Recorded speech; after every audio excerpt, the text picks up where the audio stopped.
Он цагийн салхи хэдий зөөлөн илвсэн ч охин хонгор цуснд минь амьдралын харгууг зурж гинэн залуу насыг минь тэртээ алсад ирээд гил хархан гизгэнд минь цагаан өд унагчээ. Он цагийн салхи хэдий зөөлөн үлээвч очихол тэр газар руу алгуурхан дөхөөлн он цагийн салхи гинт ширүүсэхгүй аваас одоогоор би тийш яараагүй л байна.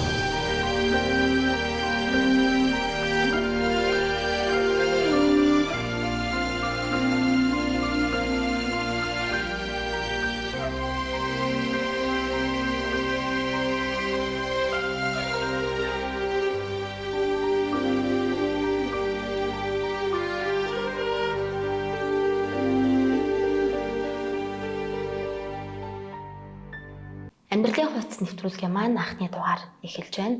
Анхны дугаарын маань зочин хойморт Батэнцэрэнгийн Эрдэнэ амжилтмагч маань оролцож байна. Бидний урилгыг хүлээн авч одоо нэвтрүүлгийн маань зочин хойморт оролцож байгаад танд баярлалаа. Сайхан үйлжж байна уу та? За сайхан үйлжж байна. За нэвтрүүлэгт бас урьж оролцуулсан танай хамт олонд баярлалаа. За хоёлаа яриагаа таны бас бага наснаас өсөж төрсөн нутаг уснаас аав ээжийн тухай талаар ярьж гэж бодож байна. За би одоо энэ өндөр хаанд төрсөн. Одоо аав ээжийнхээ анхны охин болж төрсөн. Тэгээд доороо 6 эрэгтэй дүүтэй. Тийм өнөр өтгөн айлын хүүхэд байна.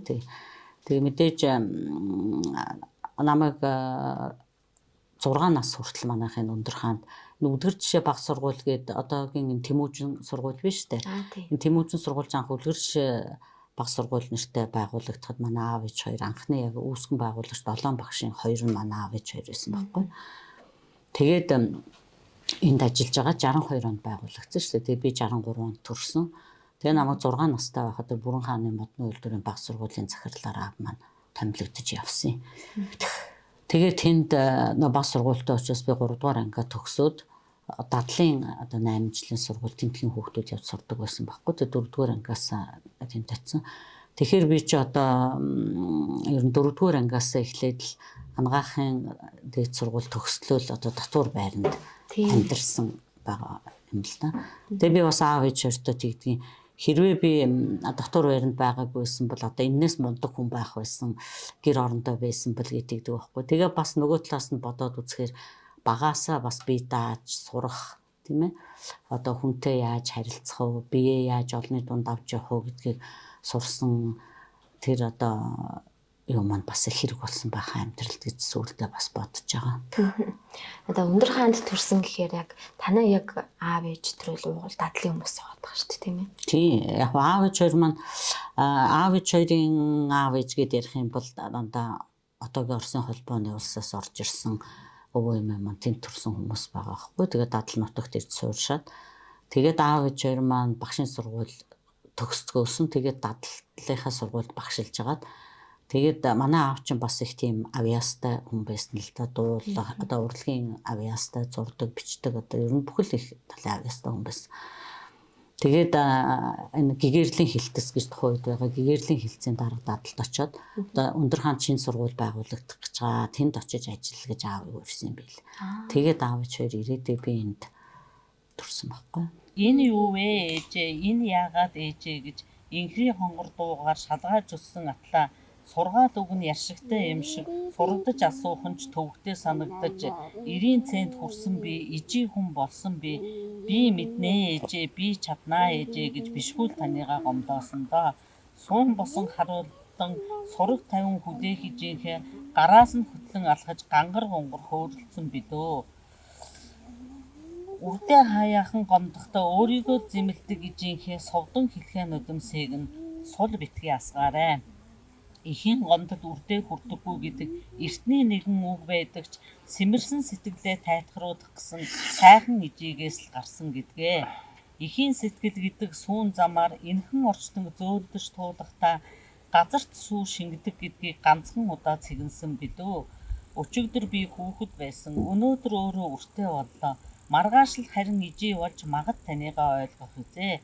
Игч дүү хоёр ч юм уу, ижи охин хоёр ч юм уу эндүүрч зарим нь ядгамгүй ижитэйгээ цуг өтөж байна би. Орчтонгийн хатуужам ирж олон орон зайн хязгааргүй дотоход Дуудлаа жижиг минь сонсохгүй, уйллаа жижиг минь ирэхгүй. Дэргэд минь одоо өгүүлж дэндүү алсад одсон ч ижийн сэтгэл гэдэг игнэгт үрийнхээ дэргэд болохоор айд сужгийн тэрхэн агшинд алдаж онохын тэрхэн мөчөд ижийн минь гэж уудаг алдан танийгаар би дуудаж амждаг гэсэн хэдэн мөр үзээ. Гоё үтсэн юм дөө. Яг үгүй найрагчсан шүү дээ. Яа зөв үнэ олж идэв. Танилцсан түүх бид хоёр чинь нэг нутгийн хоёр. Дунд сургуульд нэг ингэж байсан. Дадлын 8 жилийн сургуулийг 78 онд хамт төгссөн. 4-р ангиас ихтэй төрч нэг ангид байж байгаад 8-р анги хамт төгссөн. Тэгэхээр чинь үл их дээр одоо танил гэсэн 78 он 74 оноос хойш гэхээр чинь их дээр ууж. Тийм биш үү. Тэгэхээр чин юу 40 жил тэрнээс ч их цаг хугацаа Яг шүү нь ер нь бол анх танилцсанаас хойш 51 дэх жилдээ л болж байна л да. Тийм байна. Хүүхдтэй одоо нэг ингэж тоглож сурж хамт өслөө шүү дээ тийм ээ. Тийм тэгээд зүйлд яг гэр бол болохын хувьд бол хотод Улаанбаатар хотод оюутан болж очсон. Политехникийн сургууль төгссөн. Дулааны инженер. Эхнэр маань нэгдээс ангаахад дээд сургуульд орсон. 80 онд үтгэхээр тэгэл хотод одоо оюутан байхдаа одоо тэгээд илүү нэг сургуульд байсан найз нөхөрлөл маань илүү улам гүнзгийрсэн гэхүү тийм ээ. Гүнзгийрээд одоо найз нөхөж явж байгаа тэгэл гэр бүл болцоосон да. Тэгэхээр чин нэг нутгийн хоёр бай, нэг ангийн хоёр байна. Аав ээжүүд нь тэгэхээр хоорондоо мэднэ гэсэн үг шүү дээ. Гэр бүл ер нь анханасаа гэр бүл болчих байх таа гэж та хоёрыг харж яваа. Эсвэл та хоёр одоо дуулгах гэж бас их юм болов уу ер нь? Зүгээр тэр талаас бол манай аав ээжүүд юу нэг яг нэг сумын хүмүүс нэг нутгийн улсууд юу. Миний ээж их өндөр настай хүн байсан. Намайг өргөж авсан ээж манай их өндөр настай хүн байсан. Манай аав ээжийг бол их сайн мэддэг. Манай аав одоо хадам аав ээжийн аав ээжүүдтэй нэг найз хүн байсан байхгүй юу? Манай хадам аав ээжийн аав ээжтэй нь одоо дээр үед хамт манай аав бол хамт одоо бас найзад нөхөрлж авсан хамт хадлан бордоонд хамт гардаг байсан гэдэг юм. Манай ээж бол бас тэр манай хадам аавын ээжтэй нь бас найз байсан тийм хүмүүс. Бүр манай ээж тэр манай хадам ааваас ихч хүн байхгүй юу? Тийм байна. Тийм нэлээд олон ихч хүн. Тийм учраас тэр аав ээжийг нь сайн мэддэг байсан тийм төвтэй. Одоо манай өвөө эмэг гэсэн. Тийм байна.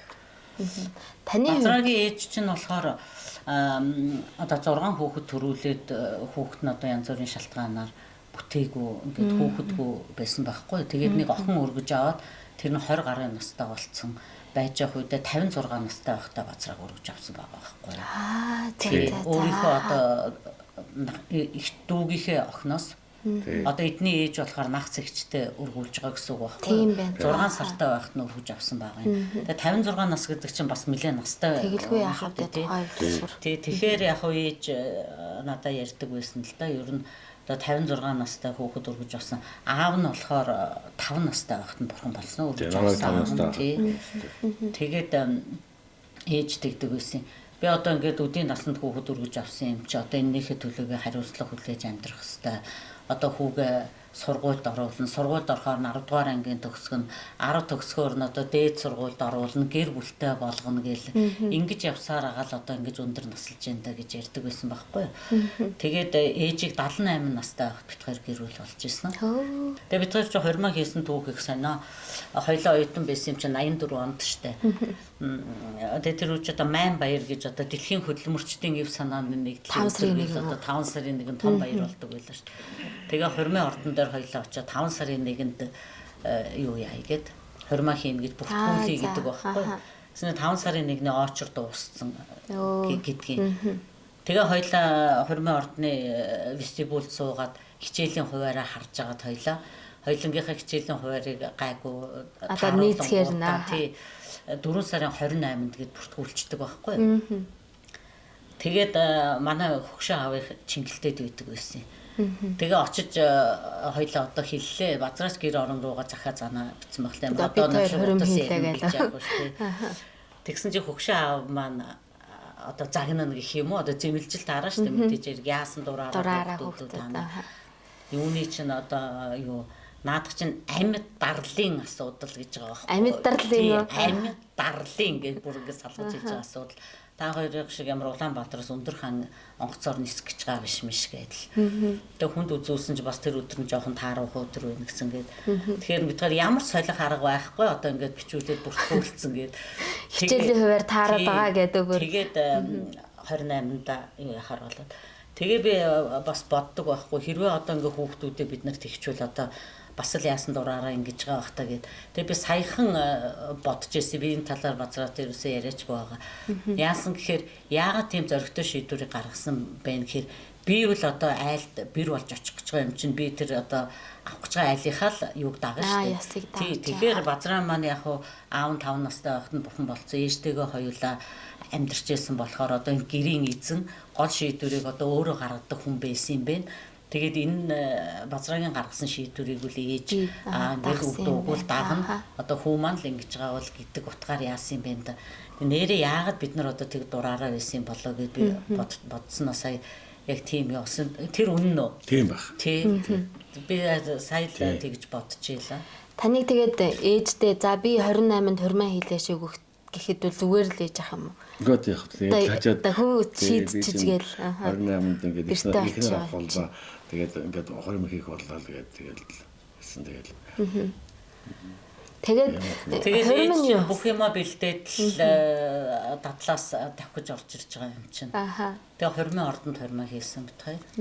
Хормог хийхээс өмнө бас хадаг тавьдаг штэ. Тэгдэг штэ. Тэгээд Чингэлтэй дээр зайр дээр өвөгийн дашнам гэж манай юу одоо хатам өвөө баггүй хатам аав тэднээд очиж байгаа юм тест манай би очиод хэлсэтэй штэ ингээд Батамцэрэн гэдэг манай хатамтай болох Батамцэрэн гэдэг хүмүүс баг шиг алгасан. Тийм дашнам амтын дашнам манай нутгийн залуу тэгэд нэрлдэг байсан тэр нэг тэгэл за тийм байна тэгэл сайн мэдж байгаа юм чинь за аавтай чинь зөндөө бол найзалж явдаг байсан бас тэгэл залуу байхдаа манай аавтай тэр бас ажил юуны хатлан бордоо энэ тэр юм цуг явдаг бас нэг байсан шах тэгэл за би сайн мэднэ сайн таньж байгаа юм л даа тэгэл тэр манай ээж маань л тагж очиж штэ тэгээд нэг юу яа хадаг тавьж бэр гоож тэгэл таньдаг болохоор яах вэ тэг мэдээж ганц хүн одоо ихнэр авах гэж байгаа бөөн баяр байна. Өөрийнх нь одоо хүсэл нь биелж байгаа. Таны хувьд бол бас эн чинь одоо доороо олон эрэгтэй дүүнэртэй айлын ганц охин байсан шүү дээ. Тэр үед аавтай нь бас гэр бүл нь яаж хүлээж авсан. Одоо яг та тэгэл тэр үед чи бас хормоо хийх гэж байгаа бас одоо том охин маань гидсэнд олцсон байсан. Тэг гэрлүүгээ захаа бичиж байгаа юм чи одоо инглээ гээл захаа. Захаа хонж очиж штэ тэр чинь хонж очин тий. Тэгэл ээж захаагийн маань аваад уйлсан гээл тэгдэг. Тэгэл одоо яах вэ? Тэгэл энэ айл одоо намайг бэр болгож авна гэж байгаа юм чи 20 өдрөө тавалцсан тэгэл аав ээж хоёр маань ч гэсэн ирээд л тэгэл. Гаруудсаар ярих байхгүй захаад үе чинь холбоон дээр очиж уцаар ярина захаад өгнө шүү дээ урд өдөр нь тэдэн сарын тэдний өдөр би уцаар ярина гэж захаад өгөн захаад нь очиж ирэндээ одоо манайх ч утсан холбоо бас тааруу байсан шүү дээ юуны салхи шуургатай бол шуугаад сонсохдохгүй 2 3 дамжиж Улаанбаатараас Хинтиг дамжаад тэгээд тэр сум руу ярихаар чинь жоохон холбооны тэр тухайн юм юу жоохон тааруухан байсан байх л та тэгээд дуулдахгүй сонсохдохгүй дунд нөхөн дамжуулж хэлж өгдөг тэгж хэлж байна яа тэнд цаана даасаас одоо тэгж гээл дамжуулагчтай тэр юм 3 минутын захиалга өгнө л дөө 5 минут энэ төр бол яаж болохгүй сонгуульд баг сайн уу байна уу гэсээр байгаа л одоо явцдаг байсан. Сонгуул нь одоо яаж бодож чадсангаа маргааш гэдэг хэдэн цагаас сонгуул муугаад хичээлээс л даа. За тэр цаг үеэс хойш одоо их олон жил өнгөрчээ. Та хоёр маань тэгээ сургуулаа төгсөөд та төрүүлж ирээд тэгээд та араас нь ирсэн байгаа шүү дээ тийм ээ. Тэгээд бид хоёр ч хормоо хийнгүүт одоо хадмууд маань айлын хажуугийн өрөө хөлсөлж өгсөн байхгүй юу. Тэгээд би ч оюутны байранд байдаг. Энэ төрсөн аав ээж нь хотод байсан. Төрсөн аав ээж дээрээ байдаг байсан байхгүй юу. Тэгээд бас их л тийм зөв бид хоёрын төлөө сайхан шийдвэр гаргасан байгаа байхгүй юу. Айлын хажуу өрөө хөлсөлж өгөөд тэгээд хормоо хийнгүүт бид хоёр чинь тэгэл тусдаа гараад л тэгэл залуу хүмүүс чинь сайхан байлгүй яах вэ. Өргөн нарийн хоёр цагаан ортой. Хүн болгон тийм түүх ярьлаа гэдэг. Тэр яг л үнэн л дээ ер нь. Хоёлаа нэг чамдаантай тэг хідэн ном дэвтэртэй. Автобусаар л үзсэн шүү дээ. Тийм. Автобусны юм аваад тэр автобусны ард талд нь зогсож байгаа л тэр. Тэгэл нүүцгөө. Нийтийн автобусаар л нүүцсэн шүү дээ. Тэгээ би тоошин тэр 4-р курсын хавар байхгүй юу? Хормоо хийгээ. Тэгээ би намрын 5-р курст орох намраа анхныхаа охиныг төрүүлээ. Тэгээ 6-р курстэй дунд охиноо төрүүлээд. Дараалал. Тий, тэгэл одоо жилийн чөлөө авахгүй. Тэгээ лаав ээж маань хүүхдийг харж байгаа л тэгэл. Одоо 6 жил төгсөх гэж байдаг. Дахиад чөлөө 2 жил чөлөө авах юм бол бүр хачин юм бас явж өгөн шүү дээ, тий. Тэгэл 2 хүүхдээ ойтон багтаа төрүүлээл тэгэл иржээлээ.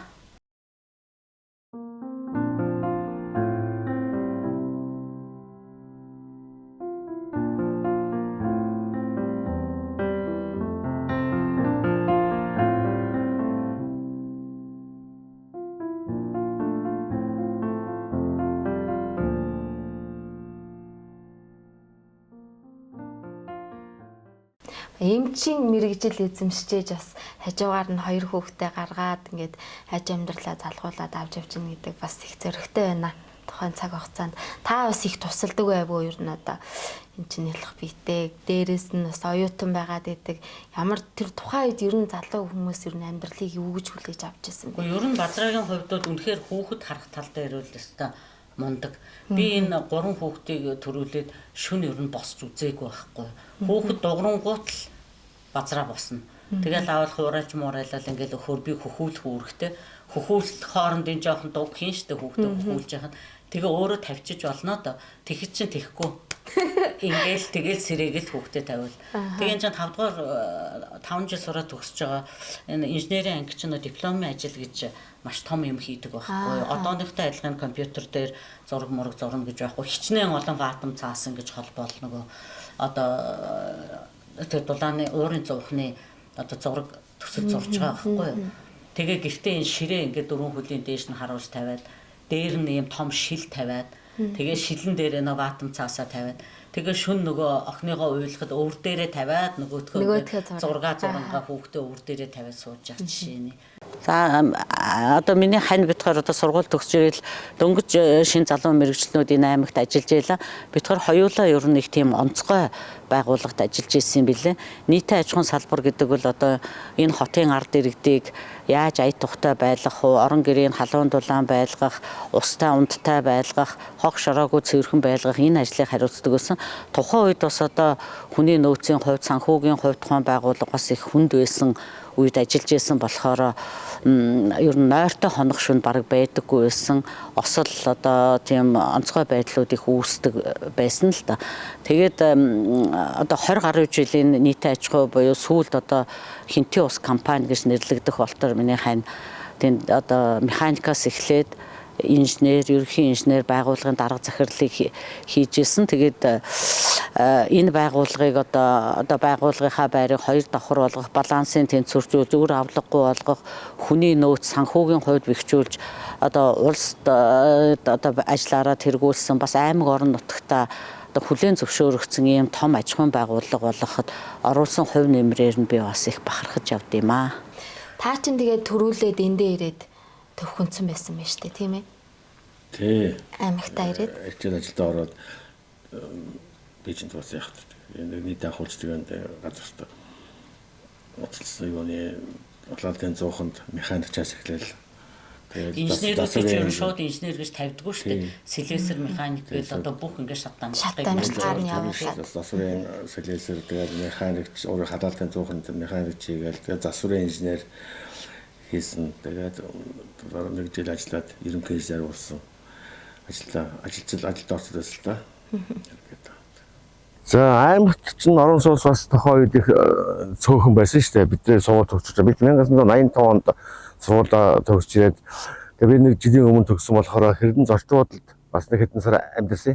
Манай Хэрдэн зорчиг бодол чинь нийт ахуулцгааны газрын харьяа байсан учраас тэнд надад бас өөрөө гаргаж өгөөд би инженер төгсөж ажиллаж байсан учраас тэгээд би хэдэн сар амьдсан. Тэгээд дараа нь энэ эхнэр намтайгаа төгсөж ирэхээр бид хоёр анх энэ байранд баруун 24 гэдэг тухайн энэ хэсэг баруун 24 гэдэг нэртэй цагаан тоосгон 3 давхар байшин байлаа. Тэгээд энэ 9 тоотод бид хоёр одоо хоёлаа энэ талаа гэр бүлээ үүсгэн гэж болно энэ байшинд.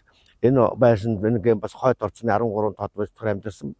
Энд бид нар 10 гаруй жил одоо амьдрал одоо энэ амьдралынхаа бас сайхан залуунаас сайн дөрөөсөн хүүхдүүд маань энд төрж өссөн, энэ оройнд тоглож хүүхдүүд маань өсгөөсөн энэ сайхан газар да энэ оройнд. Тэгээд тухайн үед чинь бас шинээр төгсөж ирж байгаа мэргэжлүүдтэй байраа хангадаг орон сууц ер нь цөөхөн байсан шүү дээ. Тэгэхэд одоо Базраа маань нэг анх сургууль төгсөж ирээд нэг аж ахуй үйлчлэгийн газар инженерээр ажиллажсэн гэдэг харин байр өгөө. Тэгээд сургууль төгсөөд ирэхэд одоо өөрийн гэсэн одоо бэлэн сайхан байртай байна гэдэг бас залуу гэр бүлийн хувьд сайхан байсан л да. Одоо нэг тань засгаад ирсэн.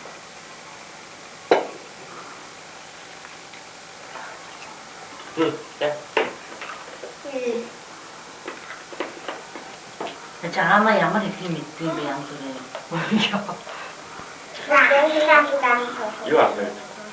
Хагийн төрсөн өдөр шинэ жилийг хамтруулж тэмдэглэж байгаа. Бүгдээрээ нэг дуу дуулнаа. За жаама дуулаарай. Дуулшээ болоогүй.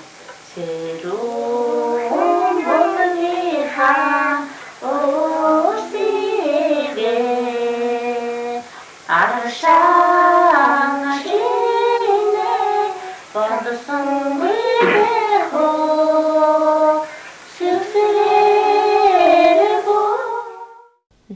Таны гэртээс анзаараад хахад их олон чулуунууд байна л та тийм ээ. Тэгэхээр бас би таны бас чулуунд жоохон тийм сонирхолтой юм болоо гэж бодохгүй юу? Юуг нь хараад.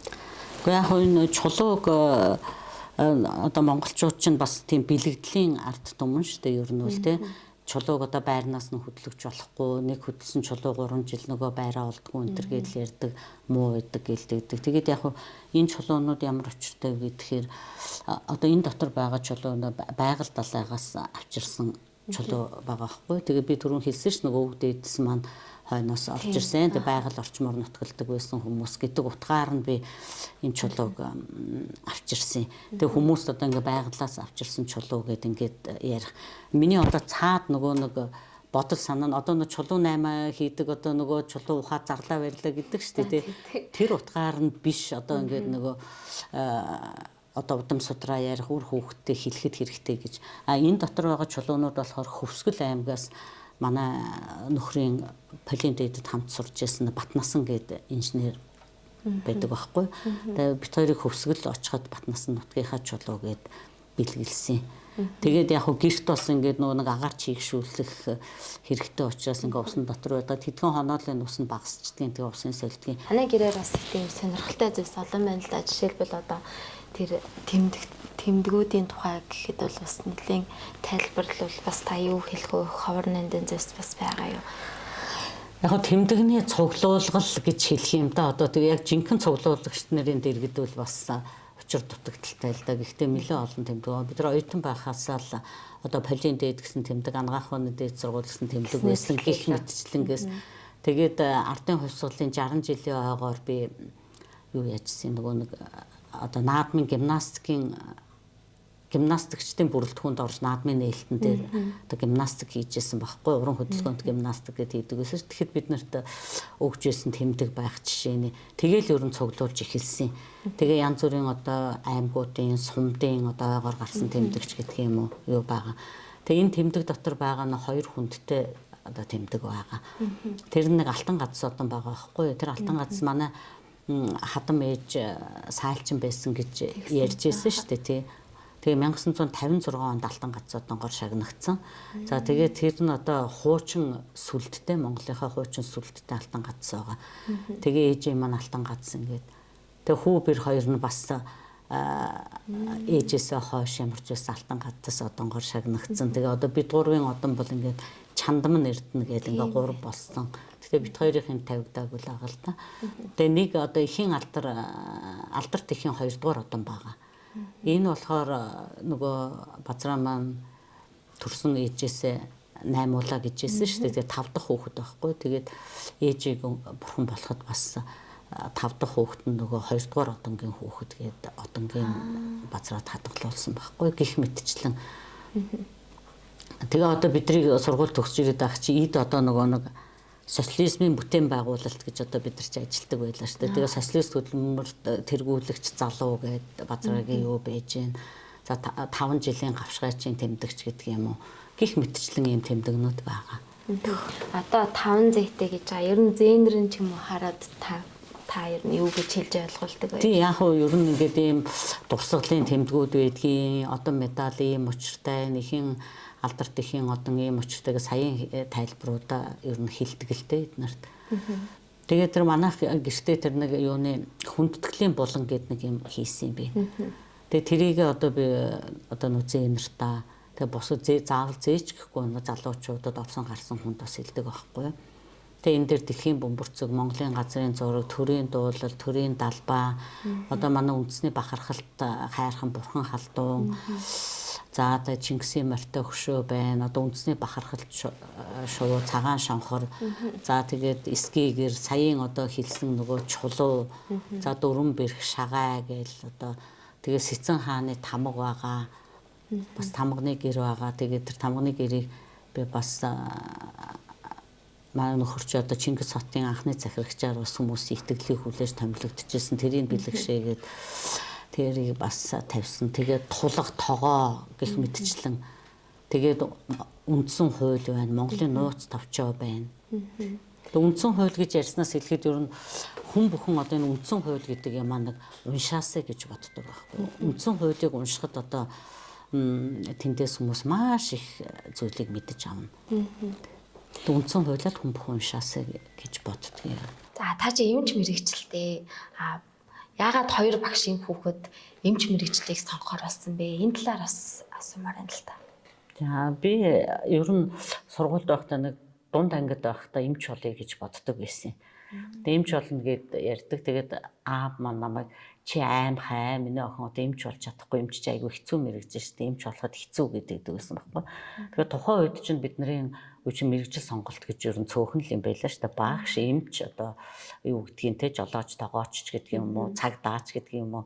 Иймэрхүү нэг цөөхөн мэрэгжлийн дунд байдаг байлаа шүү.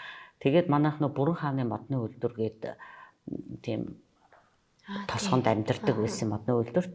Тэгээд тэнд манай ээж аавын найз ойн инженер Октябрь гэдэг нэг ихч байдаг байсан байхгүй юу. Тэгэхээр одоо инженер гэдэг мэргэжлийг тэндээс л би анх мэдж байгаа байхгүй юу. Тэгээ ойн инженер болно гэдэгвэ. Тэгээд нэг мэргэжил сонгох талаар нэг зохион бичлэг хийлгсэн чинь ойн инженер болно гэж биччихээ л. Их л гоё санагдав. Тий. Тэгээд би чинь дадлын 8 жилийн сургуулийг төгсөөд энэ Өндөр хааны 10 жилийн 1980 онд төгссөн байхгүй. Тэгээ яг сургууль төгсөх үедээ л би эмч болъё гэж бодсон. Тэгээд тэр нь яагаад гэхээр бид нар хөдөө орон нутагт чинь бас нөгөө химийн хичээлийн сургалт бас тийм сайн байгаагүй л дээ. Тэгээд эмч болохын тулд бид нар чинь химийн хичээлээр нь уралдаан шалгалт өгсдөө шүү дээ. Тэгээ энэ төвийн 10 жилд ирээд ясна манай цэгмэж яв гээд багш байгаа цэн тавьшин цэгмэж яв гээд тэр үед дөнгөж сургууль төгсөөд удаагүй залуухан багш байсан. Тэр багш химийн хичээл үнэхээр гоё заадаг байсан. Тэгэл цэгмэж яв багшийнхаа зааснаар л одоо химийн хичээл сонирхолтой болоод тэгээ химийн хичээлээр суурлаад шалгалт өгье гэж бодоод ерөөсө 10 дугаар ангид байхдаа шийдвэр гаргаад тэгээд л эмч болчихсон. Таныг одоо охиныгоо их аймхаа эмч нэмч болж чадахгүй бах та гэд. Тэгээд яг эмч болохоор шийдээд хуваараа авчингууд юу гэсэн бэ? Тэгээ юу ч гээгүй баярлсан. Гэж юм тий. Тэгээд тэр үед ч одоо бас Андгаах ухааны дээд сургуульд орно гэдэг чинь конкурсд бас нэлээд өндөр амжилт үзүүлж иж ордог үе байлаа шүү дээ тий. Тэгээ одоо эмчилгээний 6 хувиар ирж ирсэн. Тэрнээс одоо тэр хуваарт багтаад бас эмч боллоо. Ямар хуу сурдаг оюутан байсан бэ? Одоо мэдээж хичээл бол маш хүнд байгаа шүү дээ. Ангаахын хичээлүүд үнэхээр хүндэлтэй. 6 жил одоо үнэхээр ёстой л нэг мэрийж мачиж үйл 6 жилийн авд гарч байгаа шүү дээ. Тэгээд зүгээр одоо дашрамт хэлэхэд сая манай зээх хүн өнгөрсөн жил оюутан болсон. Тэгээ Монгол Улсын их сургуулийн хичээл сонголтыг нь хараад би нэр үнэхээр ёстой ямар хичээл үзэж бид нар одоо яаж 6 жилийг авч ийсэн юм бэ л гэж тэр үед бодож байсан. Одоо тэр хичээл сонголтыг харахад бол надад нэр үнэхээр ийм сургуульд хүнээр сурахгүйгээ яах вэ л гэж бодогдчихсэн. Тухайн өөрийнхөө цаг хугацаатай харьцуулаад бодоход одоо хичээлийн тэгэл одоо Андгаах боловсрал олно гэдэг чинь бас л их хүнд хийж штэ ер нь бол. Яагаад ер нь мэдрэлийн эмчээр мэрэгшиж сурахаар болсон юм бэ? Яг нь ер нь бид нар тэр жил 86 онд ангаах төгссөн 12 шинэ эмч аймагт хойрлогдож ирж байсан 86 онд. Тэгээд тухайн үед одоо хүрэлцээгүй байгаа дутагдaltaй байгаа мэрэгжлийн эмч нарыг болох санал тавьсан л да. Тэгээд тэр үед халдвартын эмч, их орих эмэгтэйчүүд, мэдрэл, чих хамар хоолой гэдэг ийм одоо хүүхдийн эмч энэ гэдэг ийм салбарууд байсан л да. Тэгээд тэрэн дотроос би мэдрэлийн эмч болъё гэж бодсон. Тэгээд бас оюутан байхдаа би мэдрэлийн хичээлийг бас их сонирхож үзчихсэн. Тийм болохоор мэдрэлийн эмч болъё л гэж бодсон.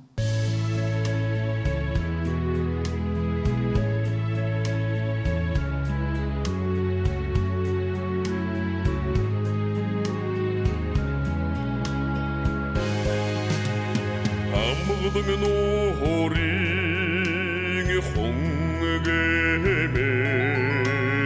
айлхан зан ялдамхан төрхтэй амга хэрдэм асрахын уханаар алтан эмиг аргамжих өдөстэй. Тэгээ мэдрэлийн эмчийн хувьд бол яг өөрийн ч асууж байгаа үнэн л дээ хүмүүс мэдрэл гэхээр одоо сэтгэц мэдрэл хоёрыг хүмүүс бас их хольж ойлгодог байхгүй тийм. Одоо сэтгцийн эмч, мэдрэлийн эмч хоёр ч тусдаа одоо мэдрэлийн одоо эргэтэн тогтолцоо гэдэг маань тайрах, нугас, захын мэдрэл гэдэг байгаа шүү дээ тийм. Одоо хүмүүсийн одоо ойлгомжтой хэлийг гэвэл одоо тархин цус харуулаа гэж ярьдаг тийм ээ. Янз бүрийн гэмтлийн улмаас өөрчлөлтүүд орох. За нугасны гэмтлээс болоод үе мөч саажчих ч гэдэг юм уу гих мэтчлэн одоо захын мэдрэлээс болоод хөл гар содрох нүүр морих энэ төр гээд одоо ийм зүйлүүдийг одоо мэдрэлийн эмч одоо үзэж оншилж эмчилдэг л дээ. Тэгээ мэдрэлийн эмчийн нэг онцлог бол одоо сүүлийн үед онцлогооны энэ одоо компьютерны томограм, MRI энэ төр гээд одоо би болчлоо шүү дээ. Эднэрээр одоо тавихад бол амар болж. Тэгээ мэдрэлийн эмчийн нэг гол юм бол одоо байршил зүүн онш гэж байдгийг. Байршил зүүн онш гэж. Тэр одоо тархины юм уу, нугасны яг аль хэсэгт гэмтэл байна гэдгийг шууд одоо эмч онцлох боломжтой. Одоо мэрэгчлээ сайн эзэмшсэн эмчүүлийн оншийг шууд тавихад яг одоо тэр компьютерийн онштой бол яг шууд таарах ийм хэмжээнд онцлох юм боломжтой байдгийг. Таны хувьд бас одоо Хинтээ аймгийн засаг дарганы таймын газрын дараагаар ажиллаж байсан. За одоо хүртэл одоо цоргон эмэгтэй дарга гэж байгаа. Ер нь эмэгтэй хүн энэ нийгмийн салбарт одоо өндөр албан тушаал хашиж явах. За олон хүмүүстэй хамтарч ажиллахад ер нь эмэгтэй хүний одоо оролцоо, заамн тулгардаг бэрхшээлийн тухайд та ер нь юу гэж бодож байна? Яг нь ер нь одоо ингээд одоо эмэгтэйчүүд бол бид нар одоо улс төрийн эрх чөлөөтэй сонгогдох эрхтэй гээд ер нь бусад бүх талаар л бид нар их эрх чөлөөтэй байгаа шүү дээ Монгол эмэгтэйчүүдийн хувьд бол ер нь.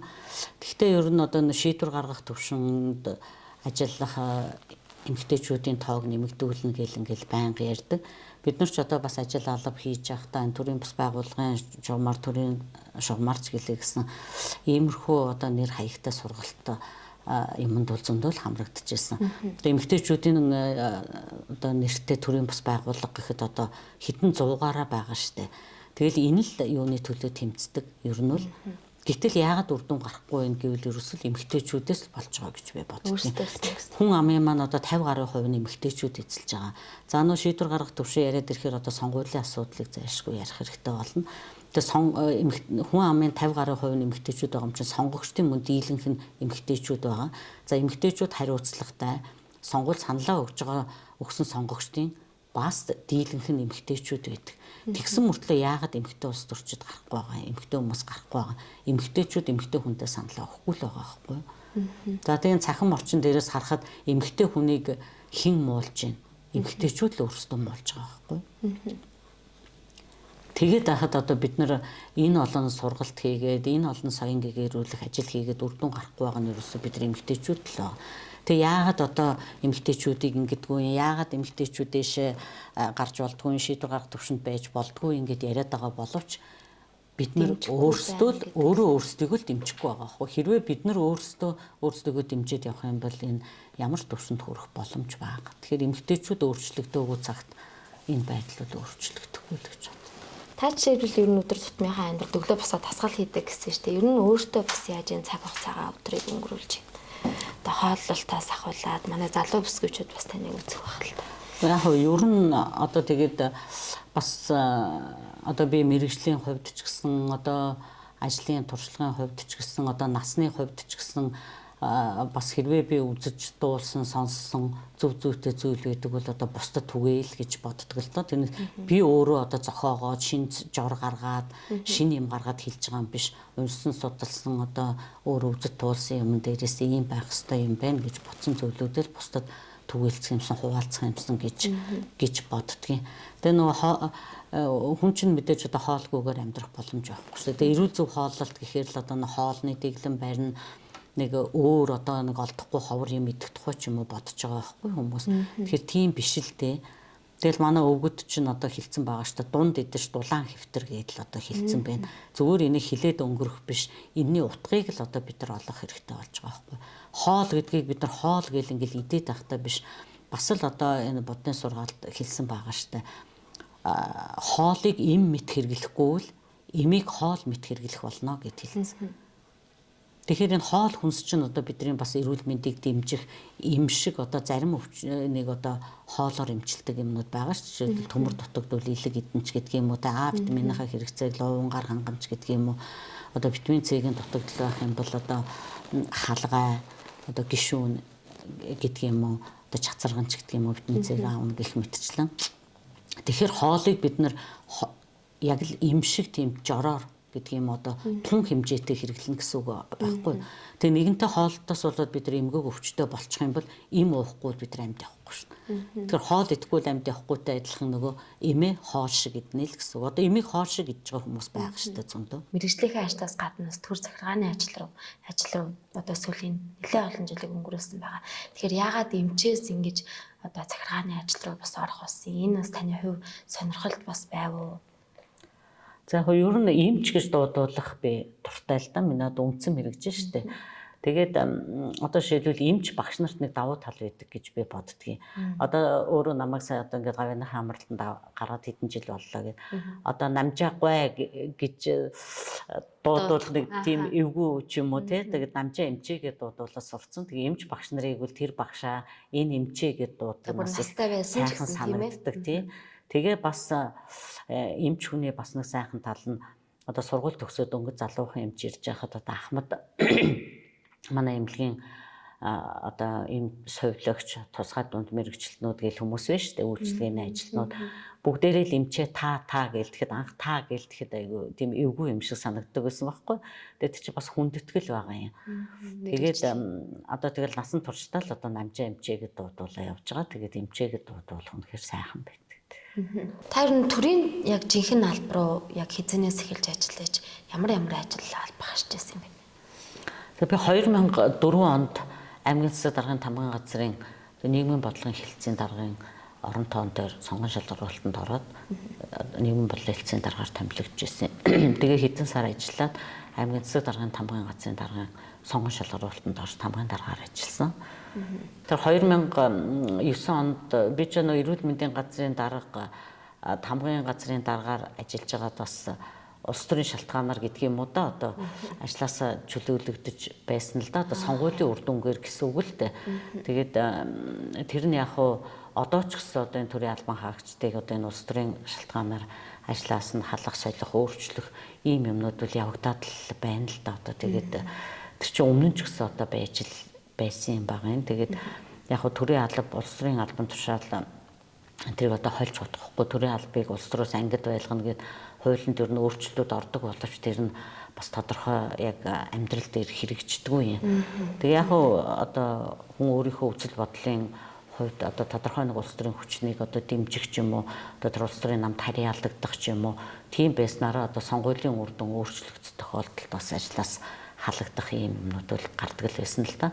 Ер нь тэгээд 96-аас 2000 онд жишээлбэл одоо Арслан холбоо эвсэл олон болоод гарсны дараа 2000 онд сонгуулийн үр дүнгээр өөрчлөгдөхэд одоо бүгд ташраараа өөрчлөгдөжсэн. Тэгээд тэрнээс чинь болоод одоо нөгөө нэг лаз өшөглөх гэдэг үг чи одоо тэндээс гарч ялаа шүү дээ тийм. Тэгээд би бол яг хуу одоо тиймэрхүү шалтгаанаар эрүүл мэндийн газрын даргаас, тамгын даргаас, улсын бүртгэлийн хэлтсийн даргаас гэхэд 2 удаа одоо халагдчихсэн. Тэгээд яг хөө би нөгөө хуулийнхаа дагуу бас зохих газар нь хандаж, зохих газар гэдэг маань одоо шүүхэлтэй, ер нь шүүхэд хандаад одоо хууль бусаар халагдсан байна гэд аль ажил албан тушаалд эргүүлэн томилогдчихл байсан л да. Бас тэр хугацаанд ч бас нэг хэсэг цаг хугацааг алдсан л байгаа л да тий. Тэр одоо яг хөө тэгээд бид нар бол одоо ямар улс төрч гэж одоо бид нар юу ахав те тэгээд орон нутагт яг юм улс төрчлөлтийн байдал бол ер нь байж л байдаг л да. Тэгээд тухайн үед чинь би нөгөө бас аймгийн хурлын төлөөлөгчөөр сонгогдож ирсэн. Тийм болохоор бүр илүү одоо тэр юу н харагдчихл байсан байх л да. Тэгээд сүүлдээ төрийн жинхэнэ албан хаагч чинь одоо сонгуульд нэр дэвших юу нь хязгаарлагдсан шүү дээ. Тэгээд тийм юм одоо байхгүй болсон байгаа л да. Эрүүл мэнд одоо аймгийн засаг даргын тамгын газар улсын бүртгэлгээд ингээ гуруула төрийн алба тэрнээс одоо юу нэ тамгын газар улсын бүртгэлийн хэлтс нь болохоор төрийн жинхэнэ алба гэж явж байгаа. Энд ажиллаж явах үед дандаа тийм нэг онцлог үе бас надад таарсан юм билээ. Эрүүл мэндийн салбарт ажиллаж явах үед өмнө нь одоо манай эрүүлийн хамгаалахын тогтолцоо чинь одоо социалист эрүүлэг хамгаалахын жанжин шугам бол урьдчилан сэргийлэх явдал мөн гэж тунхагладаг байсан боловч яг урьдчилан сэргийлэх ажилдаа мөнгө төгрөг одоо төсөв санхүүгээ зарах нэг хомс байсан.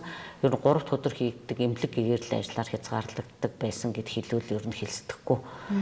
Тэгээд одоо нийгмийн шилжилт болоод одоо шилжилтийн үеэс эхлээд хүний эрүүл мэндэд нөлөөлж байгаа гол хүчин зүйлүүд ерөөсөө хувь хүнээс өөрөөс нь шалтгаалж байна. Тэгэхээр эрүүл мэндэд одоо сөргөөр нөлөөлж байгаа зүйлүүдийг одоо арилгахад одоо хувь хүний өөрийнх нь одоо оролцоо хамгийн чухал. Тэр дундаа эрүүл мэндийн асуудал бол зөвхөн эмнэлгийн байгууллагын ажил биш, салбар дундын хамтын ажиллагаа гэж үзүүлсэн байхгүй. Хүний эрүүл мэндтэй холбоогүй одоо салбар гэж байхгүй байх нь шүү дээ. Одоо хүнс үйлдвэрлэгчид гэхэд бол тэ одоо хүнсний бүтээгдэхүүн одоо тарьж ургуулахаас эхлүүлээд бүтээгдэхүүн болоод хүн дээр очлоо. Тэгэл зам тээвэр, харилцаа холбоо, одоо барилгын салбар, барилгын материалын үйлдвэрлэл одоо бүгд хүний эрүүл мэндэд нөлөөлж байгаа байхгүй. Одоо хүн ажил амьдралынхаа ихэнх цагийг өнгөрүүлж байгаа ажлын байр, амьдарч байгаа байр гэж одоо эрүүл мэндэд сөрөг нөлөөгөө барилгын материалаар хийгдсэн байх гэх мэтчлэнгээр тэгэхээр одоо энэ зөвхөн одоо эрүүл мэндийн асуудлыг эрүүл мэндийн асуудал гэдэг байсан тогтолцооноос салбар дундын хамтын ажиллагаа хувь хүний одоо оролцоо чухал гэдэг рүү одоо шилжиж эхэлсэн байхгүй. Тэр үед одоо энийг одоо хэрэгжүүлэхийн тулд олон үндэсний хөтөлбөрөөр шинээр батлагдаж гарч ирж ирсэн. Тэгээ энэнд одоо Дэлхийн эрүүл мэндийн байгууллага, нэгдсэн үндэсний байгууллага одоо төрөлцсөн байгууллагууд болон хүн амын сан, хүүхдийн сан, Дэлхийн эрүүл мэндийн байгууллага, за тэгээ Европын холбооны ТАСИС хөтөлбөр, одоо Японы JICA байгууллага энэ гээд энэ олон байгууллагын тусламж дэмжлэг бол асар их нөлөө үзүүлж ирсэн л да. Тэгээд одоо амны хүндийн эрүүл мэнд, хүүхдийн хөхөөр хооллох хөтөлбөр, яад дутагдлын эмгээс урьдчилан сэргийлэх одоо өсвөр үеийнхний эрүүл мэнд ч гэдэг юм уу те гэр бүл төлөвлөлтийн асуудал энэ төр гэдэг юм олон 20 гаруй хөтөлбөр үндэсний хөтөлбөрүүд хэрэгжижсэн. Яг тэрийг хэрэгжүүлэхэд одоо төр захиргааны байгууллага нь ямар үүрэг гүйцэтгэх, эрүүл мэндийн салбар нь яах юм, тийм ээ? Одоо эрүүл мэндийг дэмжигч байгууллагууд гэж юу байх хэвээр, хувь хүн ямар үүрэгтэй ингээд энэ болгоныг одоо Монгол оронд гэсэн үг, аймаг орон нутгад яаж одоо нутагшуулах уу гэдэг дээр маш олон тооны сургалтууд хийгддэг байсан. Энэ ажлуудыг хийж ирсэн. Тэр үед одоо үнэхээр одоо эрүүл мэндийн салбар одоо ер нь танах төхөөрөмжийн хувьд, барилгын хувьд, одоо хүний нөөцийн хувьд үнэхээр дутагдалд орсон маш хэцүү үе байсан байхгүй. Тэгээд тэр үед юусэн яг юм бодгон шин чанартай өөрчлөлтүүд л хийгдэж ирсэн. Тэрийг одоо хэрэгжүүлэх гэж ажиллаж байлаа. За тамгын газарт ажиллахад одоо төрийн албаны шинжилгээний дунд хугацааны стратеги гэж бас том хөтөлбөр хэрэгцээ. Одоо төрийн албыг бас шинжлэх шаардлага гарч ирж байгаа байхгүй юу? Хуучин одоо төрийн алба ямар байсан, одоо шинээр одоо төрийн алба ямар байх вэ гэдэг. Тэгээ тэр үед одоо хүмүүс санаж байгаа бахта одоо төрийн албаны одоо бүтээгдэхүүн үйлчилгээ гэл ингээд гарч ирсэн байхгүй. Тэгэхээр бид нар бүтээгдэхүүн гэдгийг чи ерөөсөө бид нар нэг гутал хувцас үйлдвэрлэгч юм уу тийм үйлдвэрлэл дээр л боддог байсан болохоос төрийн алба тийм одоо бүтээгдэхүүн гэдэг юмыг бид нар тоногшоод айгүй хэцүү байсан л да. Тэгээ төрийн алба цомхон байх хэвээр, чадварлаг байх хэвээр гээд төрийн албан хаагчдаа чадваржуулах гээд ийм ажлууд хийгдэж ирсэн. За улсын бүртгэл дээр очиод бол мэдээж хэрэг одоо нөгөө улсын бүртгэлийн одоо үйл ажиллагааг төгөлдршүүлэх одоо засгийн газраас 5 төгөлдршлийн бодлого гээд одоо баяр ерөнхий сайдын үед бас явагдчихлаа шүү дээ. Тэгээ одоо нэг иргэн нэг бүртгэлгээд одоо цаасан бүртгэлээс цахим бүртгэл шилжих гээд ер нь одоо энэ төрийн албаны цахим бүртгэлийн үйлчилгээ чинь улсын бүртгэлээс эхэлсэн гэхэд бол ер нь болно л доо. Тэгээд нөгөө иргэний чинь нөгөө нэг биеийн давхцахгүй өгдөл болон хурууны хийгээр нь одоо бүртгэлжүүлэх тийм энэ ажил одоо бүртгэлийн шинэ одоо хэлбэр шилжих энэ бас шилжилтийн үе яасан. Тэгээд одоо энэ улсын бүртгэлийн үйлчилгээ гэдэг бол энэ нийгэмд бий болсон шинэ үйлчилгээ шүү дээ. Яг иргэний бүртгэлээс бусад нөгөө хоёр нь 3 төрлийн бүртгэлийн үйлчилгээ үзүүлж байгаа л да. Иргэний улсын бүртгэл, хуулийн этгээдийн улсын бүртгэл, эд хөрөнгийн улсын бүртгэл гээд. Тэгэхээр иргэний бүртгэл бол өмнө нь байсан шүү дээ. Бүхэл одоо сумын захиргаа гэж байхаас л сумын захиргааны нэг ажилтан хариуцаад хийдэг байсан. Аймгийн захиргаанд хариуцсан хүн байдаг байсан. Харин энэ хуулийн этгээдийн бүртгэл, эд хөрөнгийн эрхийн бүртгэл бол одоо энэ шинэ нийгмийн үед бий болсон юм бүртгэлийн ажиллагаа. Тэгээд эдгээр цаасан суурьтай бүртгэлийг цахимжуулах гээд маш том ажлууд бол энэ үед хийгдчихсэн. За анх 1986 онд Дангаах оны дээд сургууль төгсөөд одоо Хинтээ аймагт томилогдож иржээ л. Тэгээд ирээд одоо миний хамгийн анхны ажилласан газрууд одоо энд харагдаж байгаа энэ дотор мэдрэлийн тасаг хамтдаа байдаг байсан. Энд одоо дотор мэдрэлийн тасагт ажиллаж байсан. Тэгээ ер нь энэ хэсэг газар бол одоо манай аймгийн нэгдсэн эмнэлгийн байрлаж байсан газар байгаа хгүй. Энэ зүүн талын энэ байранд болохоор мис заслын тасаг, төрх, эмгтээчүүд, чих хамар хоолой, нүд, эрентгээний тасаг, одоо нэгдсэн эмнэлгийн ерөнхий эмчийн өрөө гээд энд бүгд байрлаж байлаа. Энэ дотор мэдрэлийн тасаг, энэний цаа талын үргэлжлэл хэсэгт хүүхдийн тасаг, одоо эмнэлгийн дотор эмийн сан гэж ярьдгийн дотор эмийн сан ажиллаж байсан. За одоо манай аймгийнхны мэдхээр энэ хам бүргэд нэг гээд одоо ресторан зочдбуудал байгаа штэ. Энэ чинь анх одоо нэг давхар чулуун барилга байсан. Тэр нэгдсэн эмнэлгийн амбулатор байсан.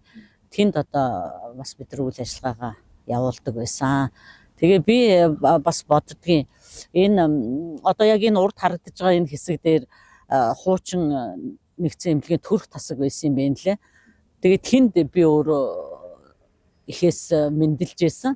Тэгээд яг өөрийнхөө одоо ихээс мэндэлсэн энэ газарт ажил амьдралынхаа гарааг ихсэн болохоор бас ажил үйлс маань их өөдрөг явдаг гэж би бас их бэлгшээж боддог. Тий. За энэ хуучин эмнэлгийн энэ байрууд одоо ингээд өөр байранд шилжсэнтэй холбоотой суларсан байгаа. Тэрийг намайг засаг даргын тамгын газрын дарга байх үед жаргал дарга санаачилж энийг айлын орон сууц болгож зассан. Тэгээд 40 гаруй айлыг эмнэлгийнхэн голдууд ер нь төрийн албан хаагчид энд орж бас олон айлыг амьдрах орон сууцтай болгож ирсэн. Яг хөө ер нь одоо миний ажиллаж байсан салбарууд гэлтгэвч одоо төрийн албан хаагчийн ёс зүй, эрүүл мэндийн ажилтны, эмч эмнэлгийн ажилтны ёс зүйч гэдэг юм уу тий. Энэ одоо ёс зүйн дүрмүүд гэдэг юм байна л да. Тэгээд энэ ёс зүй гэдэг юмыг бид нар одоо ингээ хуульчлаад дүрм журмаар баталгаажуулаад бид нар мөрдөж ажиллаж байгаа. Тэгээд энэ одоо ёс зүй гэдэг маань одоо хүний өөрийн төлөвшсөн суур хүмүүжлэлтэй маш их холбоотой юм байна гэдгийг энэ салбаруудад ажиллаж байхдаа бас харж ялаа л да. Хэдийгээр бид нар одоо тэр цаасан дээр бичигдсэн дүрмийг ингээд баримталж ажиллахыг хичээдэг боловч яагаад хүмүүс алдаа гаргаад идэх гэхээр нөгөө л одоо нөгөө нэг юу гэдгийг одоо тэр хувь хүнийхээ одоо зан характераар, зан байдлаар, зан төлөөрөө асуудалд хандаад байгаа ийм байдлууд дээрээс бас болоод байгаа шүү. Ялангуяа энэ эмч хүн гэдэг бол одоо маш тийм инэрэнгүү хүний төлөө гэсэн сэтгэлтэй ийм байх ёстой шүү дээ. Тэгэхэд одоо мэрэгжлийн мэдлэг ур чадвар хэдий сайтай байлаа ч гэсэн хүнд хандах хандлага, хүнд тавих анхаарал энэ юм нь одоо бас их дутуу юм шиг байгаа юм. Тэгээ сүүлийн үед бас ингээд ажиглаад байхад энэ онцлогоо эмчилгээний шин тоног төхөөрөмж нэвтэрж байгаа нь үнэхээр сайн талтай. Тэгвэл энээс шалтгаалаад бас энэ залуу эмчнэрийн хувьд одоо үйлчлүүлэгчээсээ холдох ийм бас нэг тийм шалтгаан болоод байна уу да гэж бодогдоод байгаа юм. Одоо миний үеийнхэн ч юм уу надаас дээш үеийнхэн болохоор одоо эмчнэр маань үнэхээр одоо нөгөө бидрэг оюутан байхад одоо багш нар маань бидрийг та нар алгаараа харж 10-аараа барьж онцлох ёстой гэж бидрийг хүнээ маш нягт нямбай үздэг байлаа. Одоо тэр байдал ерөнхийдөө сүүлийн үед жоохон алдагдаад байгаа юм шиг санагддгийг. Тэг яг хүн ингээд зовөр шаналгаагаа хэлэхэд одоо тухайн өвчнийг нь онцлоход зориулсан одоо шинжилгээнүүдийг заагаа явуулцдаг. Шинжилгээгээ хийлгээд ирэхээр нь одоо шинжилгээний хариу одоо тухайн одоо дүр сонжлогооны эмчийн бичсэн дүгнэлтэд үндэслээд оншоо тавиад одоо эм бичиж өгөөд гаргах юм уу. Тэгэхээр хүмүүс маань одоо нөгөө эмчтэйгээ юм нэг ойр дотн ингэж үзүүлэх ийм сонирхолтой байдаг. Тэгээд тэр юун дээрээс жоохон хүмүүсийн сэтгэл ханамж дундуур байна удаа гэж бодогддгийг. Одоо яг төрийн захиргааны алба ингээ хашиж байгаа боловч энэ чинь өөрөө үргэлжил хүнтэй харилцаж байгаа хүмүүстэй ойр байгаа. За таны доор ажиллаж байгаа олон хүмүүс байгаа. Настай аж дээр одоо ямар ч албан тушаал дээр байсан бүгд л таныг одоо хөндлөж байгаа ч гэсэн удирдлага хүний бас өөртөө суулгах ёстой зарчим одоо үнэлэмж тэр ёс зүй үнэт зүйл нь бас юу байдаг гэж энэ олон жил ажиллахдаа та харсан бай. Яг нь ер нь за удирдахч хүнд гэж болно. Ер нь альва ажлыг хийхэд одоо тухайн одоо харилцаж байгаа харилцагч үйлчлүүлэгчтэй за удирдах хүн бол өөрийнхөө удирдлаганд байгаа хүмүүст ялгууртаа хандаж болохгүй л гэдэг миний нэг гол баримтлагдаг зарчим байдаг. Хин ч байсан гэсэн хүнтэй яг адилхан төвшөнд л харилцах хэрэгтэй. Үнэхээр одоо тэр одоо байгууллагын соёл гэдэг юм бол тэр удирдлагын одоо арга барилаас их шалтгаалдаг юм шиг санагддаг байхгүй. Тэгээд тухайн байгууллага одоо ямар соёлтой байгууллага юм те юу хөхүүлэн дэмждгийг те юуг одоо хүлээн зөвшөөрдөггүй юм тэр нь одоо тухайн байгууллагын соёлыг илэрхийлж идэг болохоор тэгээ хүмүүс хоорондын харилцаан дээр итгэлцэл дээр байх л ёстой гэж боддөг. За энэ үе үеийн засаг дарга түүний тамгын газрынхан аймаг орныхоо хөгжил дэвшлийн төлөө хүн ардынхаа сайн сайхны төлөө бас хоёргүй сэтгэлээр ажилласан байдаг. За үүний нэг болж бас энэ аймгийн засаг даргын тамгын газрын бүрэлдэхүүнд ажиллаж тамгын газрыг удирдах ажиллах юм ихтгэл найдварыг хүлээлгсэн нутгийн зон олондоо байнга талархаж явдаг. За энэ Өндөр хаан хот маань Чингис хот гэдэг нэртэй болсон. Одоо энэ Чингис хот нэрийг тэ болоход бас хүмүүсийн юм урам зориг сэргэгч гэдэг юм уу одоо Чингис хаанаараа бахархах өөрийн одоо төрлөх хотоороо бахархах ийм сайхан бахархлыг төрүүлсэн үйл ажиллагаа болсон гэж боддгийн. Тэгээ бас манай гэр бүлийн амьдралын хувьд бас нэг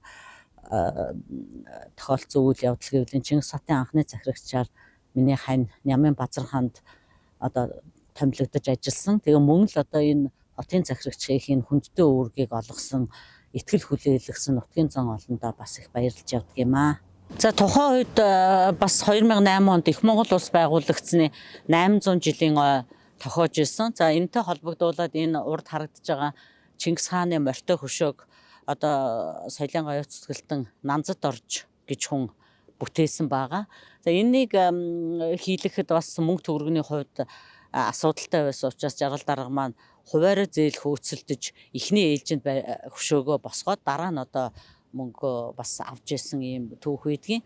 За энэ хөшөөн дээр энэ бичсэн үгийг одоо ямар үг бичв гэдэг талаар яригдчихсэн нөгөө Чингисийн хааны хэлсэн нөгөө алдартай алд бие минь алж аваас алж аатгаа гэдэг одоо бүхэл юмн дээр байдаг гэд бид нар одоо бас ямар үг бичих вэ гэж л одоо манай хэвлэл мэдээллийн Ахмад ажил одоо Ахмад л гэж ярина да хин Адиаху Батмунхын Адиаху маань яг миний өрөөнд орж ирэх таарад ингээ хөшөөн дээр бид нар бичих үг ингээд яаж яана гэсэн чинь энэ нөө би бүх бөгөөс ганцыг ялмаа сэтгэл бүх бөхөөс олныг ялмаа гэсэн энэ сайхан үгийг бас санал болгосон. Тэгээд энэ үгийг одоо Адиахугийн одоо санал болгосноор энэ үгийн дээр бас бичигдэжсэн.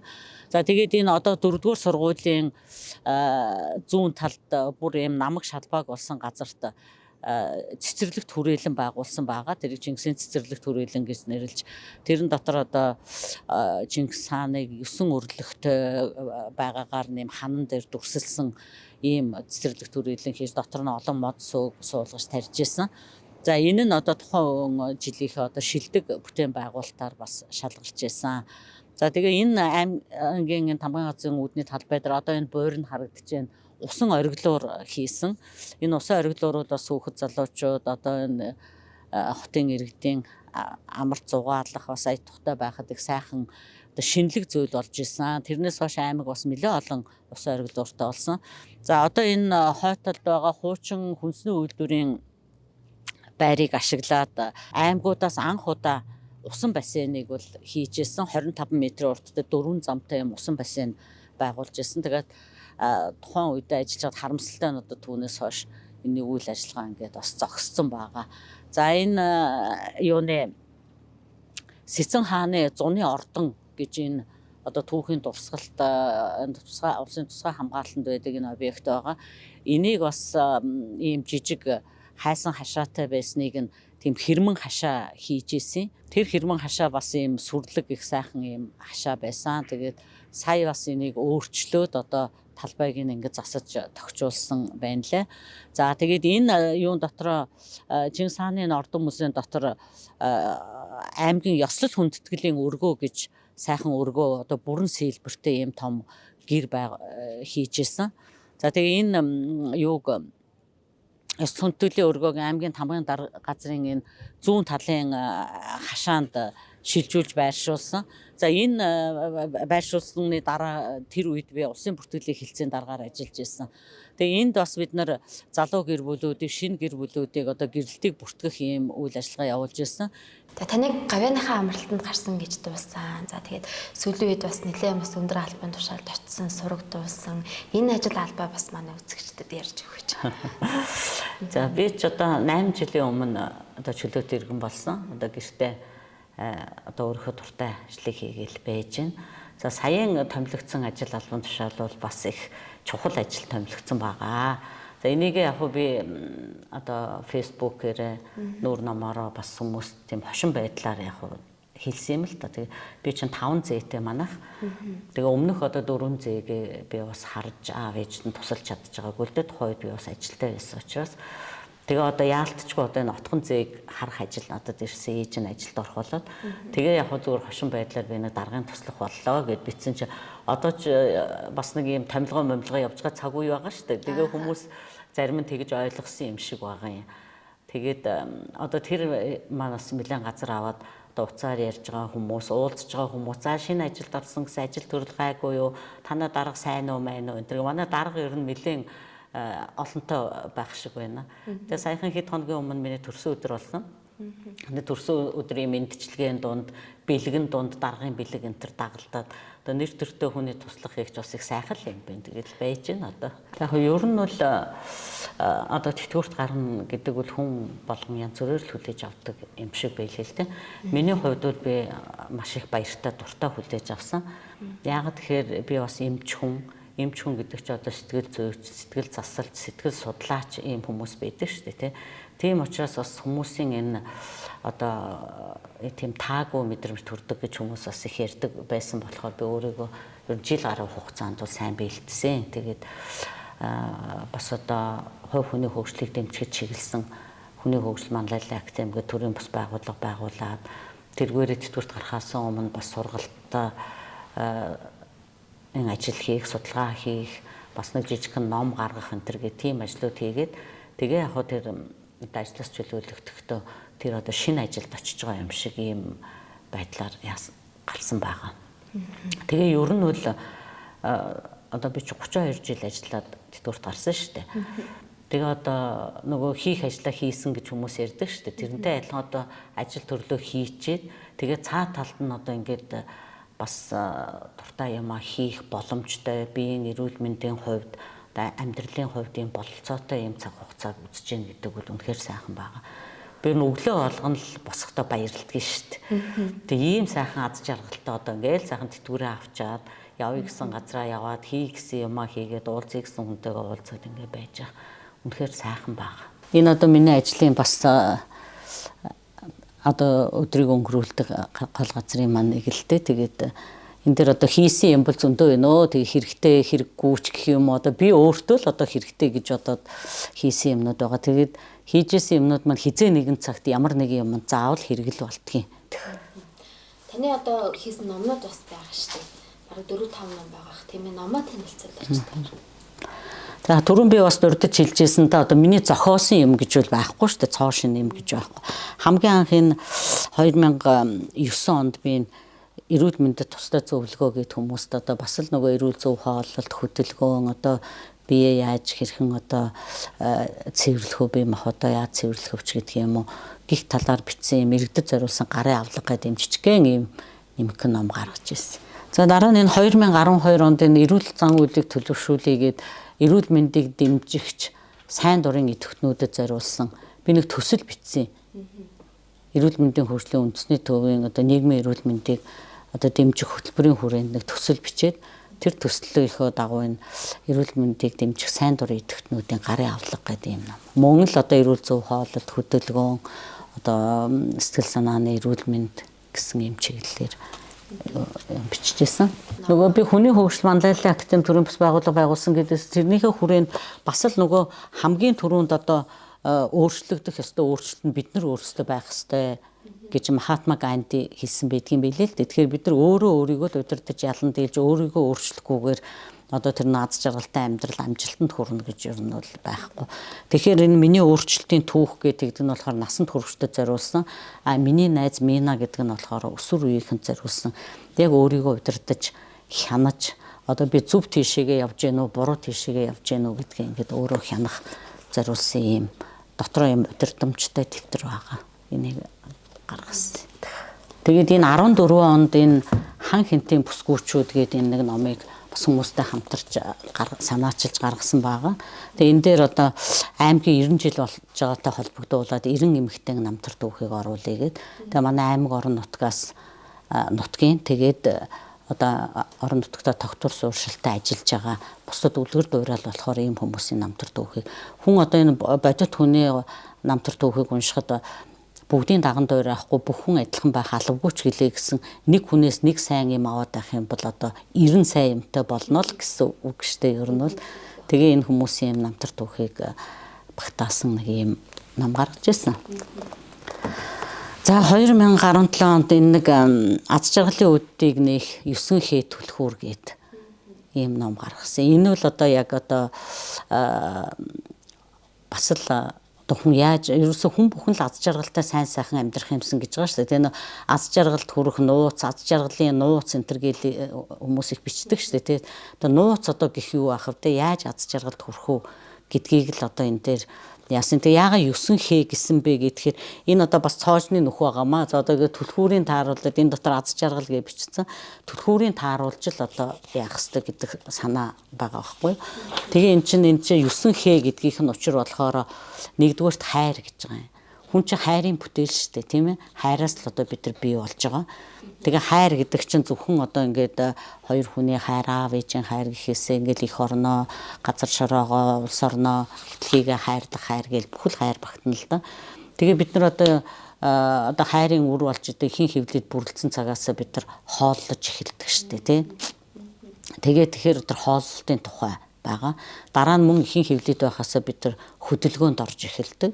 За тэр хөдөлгөөн тэгээд бид нар одоо насан эцэслэл хүн хөдөлгөөнтэй байдаг шүү дээ. Хөдөлгөөн эрүүл мэндэд ямар ач холбогдолтой вэ гэдэг талаар 3-р 4-р нь одоо харилцааны талаар мөн ихэнх хөвлөд байхасаа харилцаанд орж эхэлнэ. Тэгээл одоо энэ биеийг орхитлол бас нийгмийн дунд амьдарч харилцсан шүү дээ. Тэгээд хамгийн гол нь одоо харилцааг маш товчхоноор хэлэх юм бол бусдыг өөртөөгөө яаж харилцаасаа гэж бодож байна. Тим хандлагаар бусдад харилцаал гэж хэлж байгаа юм. Тэр хүнд одоо загнуулах дургуул загнаж болохгүй, хүнд доромжлуулах дургуул доромжилж болохгүй ч гэдэг юм уу. Хамгийн одоо богино утгаар нь тэгж хэлмээр байгаа юм л да. Тэг хүсэл мөрөөдөл гэж байгаа юм. Дараагийнх нь хүн хүсэл мөрөөдөлтөй зоригтой байж амьдрнаа. За тэг хуримтлал гэдэг бол одоо бидний ажил амьдралын туршлагын хуримтлал байна. Одоо мөнгө санхүүгийн хуримтлал байна, эрдэм мэдлэгийн хуримтлал байна. Энэ юм одоо бас аз жаргалтай амьдралд хүрэхэд одоо чухал ач холбогдолтой. Дараагийнх нь хүүхэд гэр бүл. Бид нар одоо ингээд хүний биеийг ол төрлөө ажил амьдралтай боллоо. Ингээд хүүхэд гэр бүлтэй боллоо. Тэг гэр бүл гэдэг чинь хүний аз жаргалтай амьдрах хамгийн сайхан орчин байгаа шүү дээ. Тэг хүүхэд гэр бүлийн хүрээндээ ямар байх ёстой юм бэ гэдэг талаар бас оруулж өгсөн. За тэгээ хөөр баясал гэж байгаа юм. Одоо энэ гол нь одоо тэр сэтгэл санааны амар амгалан байдал яаж одоо аз жаргалтай байх вэ гэдэг талаар яасан. За тэгээд хамгийн сүүлд хариуцлага гэж байгаа юм. Энэ хариуцлага гэдэг юм байхгүйгээр энэ өмнөх бүх юм байсан ч гэсэн бид нэр өөрийнхөө өмнө хамгийн түрүүнтэй тэгээ бусдын өмнө гэр бүлийнхээ өмнө ажил мэргэжлийнхээ өмнө хариуцлага хүлээж чадахгүй бол хариуцлагатай байхгүй бол одоо нөгөө аз жаргал чинь байхгүй болно гэсэн санааг оруулсан нэг юм ном байгаа. Тэгээд аз жаргалыг бид нар яг одоо аз жаргал гэж юу юм бэ гэдгийг бол хүн бүхэн л янз бүрээр хэлнэ шүү дээ. Тэгэхээр хүний одоо тэр аз жаргал гэдгийг ойлгох ойлголт үйж гэн тэр хүний ажил мэргэжлийн онцлог, амьдралын төвшин, одоо боловсролын төвшин бүх юмнаас л бас шалтгаална л да юуг аз жаргал гэх вэ гэдэг. Тэгээд зүгээр хамгийн наад захын жишээ гэхэд өөрийн гэсэн орон гэргүй хүн байлаа гэхэд одоо нэг 4 хамтай гэртэй болвол тэр хүнд ямар хэмжээсгүй сайхан аз жаргал болох вэ? Гэтэл ч н одоо хичнээн том одоо хаустай, эдлэн газартай ийм мөртлөө өшөөл цаашаага юмыг одоо хүсэж мөрөөдөж байгаа хүмүүс байна шүү дээ. Тэгэхээр бид нар аз жаргалаа өөрөө өөртөө бий болгох ёстой. Тэгээ аз жаргалаа бас өөрсдөө л үгүй хийж байгаа хүн өөр хинч яг гадны нөл бид нар аз жаргалтай амьдрахад нөлөөлөх одоо энэ улс орны хөгжил, нийгмийн эдийн засгийн байдал гэдээ нөлөөлж байгаа юмнууд байгаа л да. Гэхдээ дийлэнх нь хувь хүнээс өөрөөс нь шалтгаалдаг гэдгийг л бас ойлгоосой гэж бодож юу яасан. Тэгээ энэ дэр нэг юм амархан юу гэдгийг нэг юм жишээ байдаг штэ. Нэг багш ингээд сурагчдынхаа нэрийг бичээд ингээд шаарн дээр нэрийг бичээд ингээд коридорт ингээд тараасан юм байна л да. Тэгээд өөрийнхөө шаарыг олоод авах гэсэн чинь хүүхдүүд нэлээд хугацаа зарцуулж байгаа шүү дээ. Тэр 20 хэдэн шаарн дотроос бөмбөлөг дотроос олох гэж. За тэгээд олсныхан дараа багш нь шаараа дахиж буцаагаад тавьгээд тавьсныхан дараа хамгийн түрүүнд барьж авсан шаараа эзэнд нь хүргээд өгсөн чинь маш хурдан хугацаанд аваачаад өгсөн байгаа байхгүй. Тэгэхээр одоо бусдад одоо тэр аз жаргалыг бэлэглэх үл нөгөө аз жаргалыг хайхаас илүү амархан аз жаргалыг олж авна гэсэн санааг энэгээр харуулдаг юм билээ. Бас энэ бас хөөрхөн жишээ гэж би бас боддгийн. Яг би түрүүн бас урдчил байсан л да. Одоо ингээд би одоо өөрийн миний ажил амьдралын туршлага гэдэг юм уу те олж авсан мэдлэг мэдээлэл хүнд хэрэгтэй юм байвал бас хүнтэй хуваалцах юмсан л гэж бодож байгаа. Энийг одоо би нэг төгс төгөлдөр сайн сайхан юм болцсон гэж үл хэлэхгүй. Одоо энийг би хэвлүүлээл тэл хүмүүс бэлэглээд тараагаад л ер нь ингээд өгчдөг л дөө. Тийм тэгээд энэ дотор бичигдсэн юмнуудыг би бүгдийн 100% өөрөө хийдэг болоод бас хийж байгаа юм биш шүү дээ те. Ийм байгаасаа ийм байх ёстой шүү гэж хүнд бас нэг сэтэл тэмүүлэл өгөөсөө нэг ч гэсэн юм хүмүүс олж аваасаа л гэж бодож энийг одоо хийдэг юм л да. Тэгээ ээж ер нь манай гэр бүлийнхэн бол ном их уншдаг байхгүй юу. Тэр хамгийн бага уншдаг нь би гэж хэлж болно. Манай дүүнер ч одоо нөгөө би 6 эрэгтэй дүүтэй гэж хэлсэн шүү дээ. Ном бол маш их уншдаг. Ээж ном уншина. Бит хоёр ер нь арай бага уншдаг байхаа гэж би бодож байгаа юм тий. Тэгээд одоо ээж маань 84-тэй. Одоо тэгээ ном бол байнга уншина.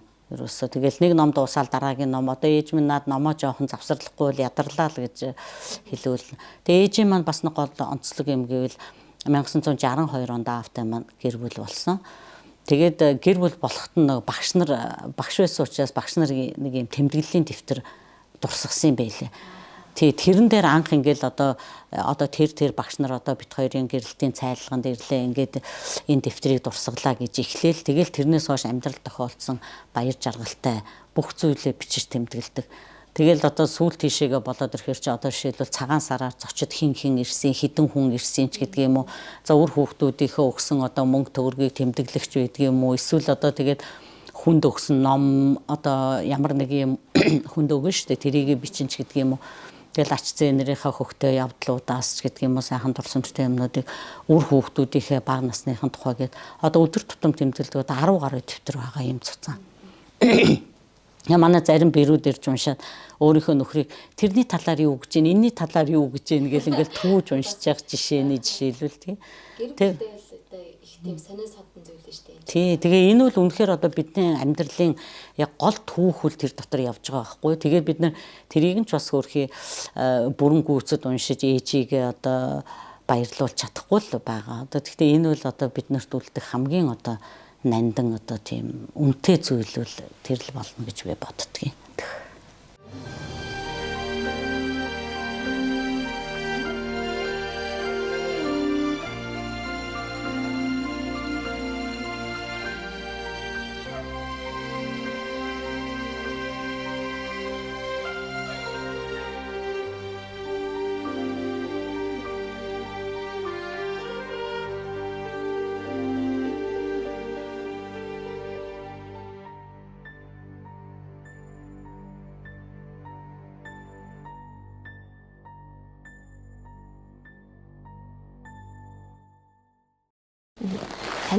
дээлний тухайд одоо энэ бол яг буриадын үндэсний хувцас гэж өгнөл явдаг тийм ээ. Тэгэхээр хүмүүс хараад бас Эрдэнэ амжилмаа одоо үндэсний хувцас өмссөн байна да жоохон өөр байна бол гэж гах та хувцас жоохон ажил. За энэ дээлийг би өөрөө хийсэн. Тэгээ яг буриад дээл бол энэс өөр л дөө. Тэгээ яг энэ буриадын одоо ингрийн энэ 3 өнгийг оруулаад энэ эмжээрэнд нь бас 3 өнгийг оруулаад ямар ч байсан хүн харахад нэг буриад хувцасны элемент оруулсан юм юу хийгээд тэгээ энийг одоо ямар ч үед өмсөхөд бас зүгээр ингэж бодож хийсэн. Тэгээ зарим хүмүүс иймэрхүү бас яг ийм өөрийн гэсэн ийм хийц загвартай юмыг өөрчлөхөд бас дургүй хүмүүс бас байдаг л байх л та. Тэгээд орчин үед ч одоо загварын юу чи янз бүр болсон юм чинь. Тэгээд би бас энийг нэлээд олон үйл ажиллагаанд өмсөж байгаа. За хүн бүхний амьдралд ер нь үн цэнтэй одоо түүх агуулсан ийм сайхан эд зүйл хүн бүхэнд л байдаг тий. Тэгээд ер нь бол эд мөнх эзэн хэврэг штэ ер нь бол гэтэл одоо монголчууд энийг цээрлэж бас эзэн мөнх эдэн хэврэг байгээ гэж альва зүйлийг өрөөдөг штэ. Тэгэхээр жишээлбэл энэ оёдлын машин гэхэд одоо манай нөхрийг 5 настай байхад ээж нь худалдаж авсан байгаа хгүй энэ машиныг. Тэгээ хүүгээ одоо айл болоход хэрэг болно гэж авсан машин. Одоо тэгээд одоо үнэхээр хэрэг болол одоо би энэ машинаар бас өөрийнхөө хэмжээнд бас юм ойж байгаа. Тэгэхээр одоо тэр авсан эзэн байхгүй байхад энэ эд ингээл мөнх байж л энэ жишээлбэл. За тэгээ би бас миний амьдралд одоо бас сайхан улам өрөө үлдээсэн нэг зүйлийнхээ түүхийн талаар ярих гэж бодож байна. Энэ одоо миний 3 охины өмсөж исэн дээл байгаа. Тэгээ энийг би одоо бидний үед чинь Орос үлгий гэж гардаг байсан байхгүй даавуу цамц ингээд бүгдийг ингээд цуглуулга болгочихсон үлгий. Тэгээ тэрэн дотор одоо нэг үстэй ирийн даавуу гэж манайхан ярьдаг да тэгээ зузаан ийм даавуу байдаг байсан. Тэргээр нь би энэ дээлийг өөрөө эсгэж өөрөө ойсон. Тэгээ оёхдоо би гараар ойсон энийг. Нөгөө хүмүүс тэгдэг чинь ялах хүүхдийн дээл хувцсыг гараар ойх юм бол одоо нас нь уртасдаг, буян заяан дэлгэрдэг гэж ярьдаг болохоор энийг би өөрөө ингээд ойж ирсэн. Тэгээ манай хадам ээж энийг хараад их баярлж ирсэн. Бас мэдээж бэр болох хүнээ эн чинь бас нэг хөхцөө барьцдаг хүн байна гэдэгт нь одоо баярлж байгаа шүү дээ. Тэгээ жирэмсэн байхдаа би жирэмсний палаж оёод өмссөн чинь унтж яхад орны толгойн дээрээс авцсан палажийн маань хараад зогсож байна. Тэгээд өө миний хүүч ястаа мундаг юм ойдгийн юм бэ гэдэл тэгжсэн. Тэгээ энэ дээлийг би гараараа ойсон. Тэгээд 3 охин маань өмсөж ирсэн. Одоо тэгэл энэ ингээ хадгалагдаад л байж байна. Авдарны үнэр орчтой. Одоо нөгөө нялх багийнх нь үнэр алга бол 41 жил болж байна гэсэн үг тий. Манайх 3 охинтой том охин их маань Монгол Улсын их сургуулийг төгссөн хиймч химийн багш мэргэжилтэй. Дунд охин Одмаа анагаахын шинжилгээ ухааны үндэсний их сургууль төгссөн нүүр ам судлалын эмч. Бага охин Жаргалмаа хөдөө аж ахуйн их сургууль төгссөн эдийн засагч мэргэжилтэй. Одоо тэгээ тус тусынхаа ажлыг хийгээд л явцгааж байна да. Манай нөхөр ч одоо нийтийн аж ахуйн салбарт ажиллаж исэн дандаа л одоо юм хүнд хүчээр ажил хийж исэн хүн шүү дээ. Одоо энэ уурын зуух гэж бодохоор одоо хүмүүс ямар байдаг вүлээ те. Гэтэл одоо энд чинь бүх сумдын уурын зуухыг хариуцдаг байлаа. Энэ аймгийн төвийн олон уурын зуухуудыг хариуцна. Тэгээд энэ инженерийн дэд бүтцийн асуудал чинь бас хуучирсан, мууцсан, хэцүү байдаг байсан байхгүй. Тэгээд ажилд одоо тэр байгууллагын дарга байна уу, ерөнхий инженер байна уу, тэр нь ерөөсөө хамаагүй байхгүй. Ажилдаа өөрөө л шууд орчдөг юм хүн байсан байхгүй. Тэгээд ер нь би одоо боддгийн ингээд эргээд бодоход миний хань ер нь одоо гоёлын хувцас ер нь бараг л өмсч үзээгүй дээ. Ажлын хувцастай л одоо насыг барсан хүн. Сүүлд одоо тэр Эрдэнэ сумын засаг дарга Чингис хотын захирагчаар ажиллах үедээ л одоо нэг албан ёсны хувцас өмссөн байх та. Бид хоёрын хамтын амьдрал ингээд 40 20 жилийн хамтын тооцоо. Энэ бол бас тийм бага хугацаа биш нэг талаас. 3 сайхан хүүхэдтэй болсон байна. Одоо том охин маань бид хоёрын одоо яг л танилцсны гэх юм уу гэр бүл болсны батаа шүү дээ. Тэр анхны том охин маань одоо бас 40 гарцсан байна. Тэгээд одоо 4 5 сайхан зээтэй болсон байна. 3 одоо охин маань сайхан одоо бас гэр бүл болцоосон амьдрал цааж үгүй. Бид таар орон нутгатаа 40 жил бас энд ажиллаж амьдралаа. Тэгээд говьяаны хамралтанд гарлаа. тийм тэтгэвртэй гарлаа. Энэ хугацаанд бас одоо миний хувьд бол энэ дэд үтсийн салбарт эрчим хүчний үйлдвэр нийт хөгжлөгийн газар гээд энэ аймгийн одоо инженерийн сургуулиуд дэд үтсийн салбарт одоо бүх насаар ажиллалаа. За тэгээд хот байгуулалт дэд үтсийн энэ салбарыг бас хөгжүүл бэхжүүлэх энэ ажил үйлчлэгэнд бол одоо залуу насаал өнөөдрийн хүртэл зориулж ажиллаж ирлээ. Нэг хэсэг бол одоо энэ аймгийн бүх сумдын усан халаалтын зуух баг чадлын дизель станцууд бол нэг хэсэг харьяалагдж байсан. Тэгээ бүх сумд одоо бас энэ ашиглаж зуух халаалтын зуухны ашиглалт дизель станцын ашиглалтын асуудлаар бүх сумд дуудлагаар очиж ажиллах. За тэгээд юу нэлийн тийм ажиллахгүй цаг хугацаа өнгөрсөн миний ажил юм. За эмч хүн гэдэг бол бас ялгаагүй. Миний гэр нэг эмч байсан. Эмч хүн чинь жижиг урт гарна. За бас дуудлаганд явна. Ялангуяа одоо 100 баяр ёсны үеэрэнтэх дуудлага явдаг шүү дээ. Марнаас хүүхэд чинь мэдрэлийн эмч дуудлаганд их явна. За зуудланд зөндөл их явдаг байсан л да. Тэгээд жижиг урт гардаг гэл. Тэгээд бас бэтгэрийн одоо энэ бүтээсэн хамтын энэ амьдралдаа би сэтгэл хангалуун сайхан байдаг. Одоо эргээд дурсаж бодоход бол сайхан одоо өнгөрсөн амьдрал маань ажил хөдөлмөрийн хувьд бид бас орон нутагта бас удирдах ажил албан тушаалыг хашиж энэ хамт олон за эргээд бас бидний удирдах байсан удирдлагууд биднийг бас одоо энэ ажил албан тушаалаа гэж энэ юм хийж чадах хүмүүс гэж тухайн үед өгөнд бас ажил албан тушаал дэвшүүлж ажиллаж байсан. Тэрийг ингээд бодож үзвэл бас сайхан багталтай сайхан байдаг. Бид нэр ингээд ер нь одоо ямар ч гэсэн би бас боддог байсан. За нэг ингээд тэтгэвртэй гараад нэг тэтгэврийн гарах байхтаа л гэж боддог байхгүй. Нэг мэдхэд тэгээд цаг хугацаанд би түрүүн хэлсэн бас богино хугацаа биш гэж. Нөгөө талаас хүний залуунаас ажил амьдрал асар богино юм хугацаа юм. Нэг мэдхэд хугацаа өнгөрчдөг юм байна. Тэгээд бодож ясна тэтгэвртэй гараад өнөөдөр ингээд ачцээгээ хараад сууж байна да. Би бол ингэж боддгийг хүүхдүүдээ залуу байхдаа бол хүүхдүүдээ нэг сайн анхаарч янз хүүхдүүдээ төлөө нойлогтойч яасан хүүхдүүд маань зөнгөөрөөл сураад тэгэл өөрсдөө тэгэл тодорхой нэг уралдаанд конкурс шалгалтанд амжилтаар оролцоод тэгэл өөрсдөө сургууль соёлоо аваад тэгэл төгсцөөчлөө. Тэгээ би боддгийг хүүхдүүдтэй нэг анхаарал сайн тавьж чаддаг юм чинь одоо энэ зээнэртэй бас нэг болж игэл анхаарал тавиад бас эднийг нэг хүүхдүүдэд тус нэмэр болоод хүүхдүүдийг хараад өгсөн гэл бас тэгэл нэг сонирхдаг юм хүн байвал за ямар чиглэл юм байна уу энэ урлагийн амт юу байна уу юу тийм ээ спортын бас нэг юм авиас чадвар байна уу юу хөгжүүлчмөр юм юу байна уу юу гэл би бас эдний хүүхдүүдийн за тэгжэл ном нь яаж яана вэ хичээл номд анхаарах ч юм уу асуусан тэдэртэйгээ бас ачаар зээнэртэйгээ бас ярилцах хүүхдүүдтэй бас ярилцах сайхан шүү дээ гоё тэдний санал бодлын солиод ярилцах залуу байхдаа бол өөр хүүхдүүдтэй бол тэгж чадсангүй шүү дээ тийм ягаад ч юм залуу хүмүүс бас тэгж тэр юм болгон ажилласаа гадна ер нь тэгж яадаг юм байна л да бидний үед тийм байсан юм уу одоо ч арай өөр болсон юм уу хүүхдүүдэд тэгээд нэг их анхаардаг тэд нар зөнгөөрөөл дөлөөрөө явсараагаал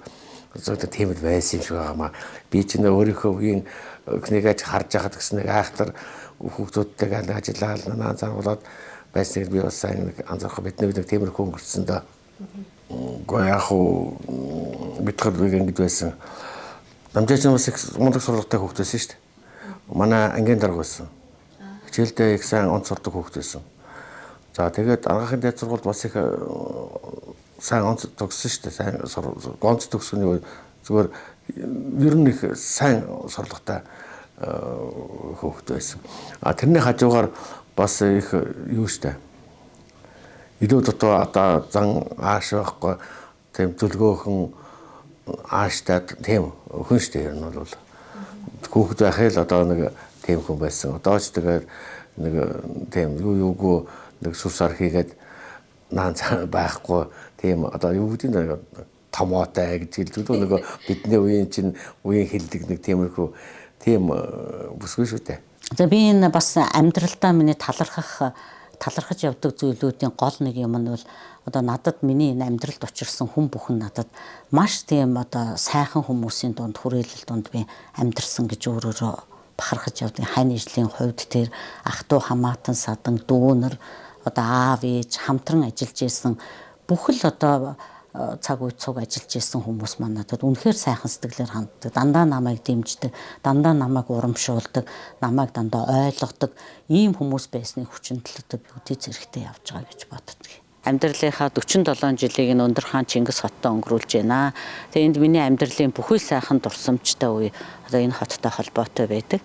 Тэгэд өнгөс сургууль төгсөж ирээд би Хинтээ аймгийн нэгдсэн эмнэлэг гэдэг энэ өнөр бүлд орж ажилласан. За эндээс би одоо ажил амьдралынхаа мэрэгжлийнхээ одоо суурийг зөв тавьсан гэж боддог. Одоо сайхан хүмүүсийн дэмжлэгтэйгээр манай нэгдсэн эмнэлгийн дарга Навааны Лувсан Жамбаа, за Авзайн Сампил нүдний эмч, за миний мэрэгжлийн багш гэж хэлэх одоо Бүүэн Ханджав, Жамингийн Дуламжав, доторын эмч Дамбын Лавга, Дондгийн Жавзмаа, за манай статистикийн эмч Лувсан Балдангийн Саруул, за мэс заслын эмч Лувсан Доржийн Бишүү Азар, Аврын Дугаржав, за манай хүний нөөцийн одоо мэрэгчлэлтэн гэж одоо хэлнэ боловсон хүчин Саарлын Дуламсран, Нягтлан Санжаа Жамцын Инктогоо гэд энэ сайхан хүмүүсийн дэмжлэг тусалцаатайгаар би бас эрүүл мэндийн салбарт одоо амжилттай сайхан ажиллаж явсан гэж эднэраараа байнга бахархаж бодож ядг юм аа.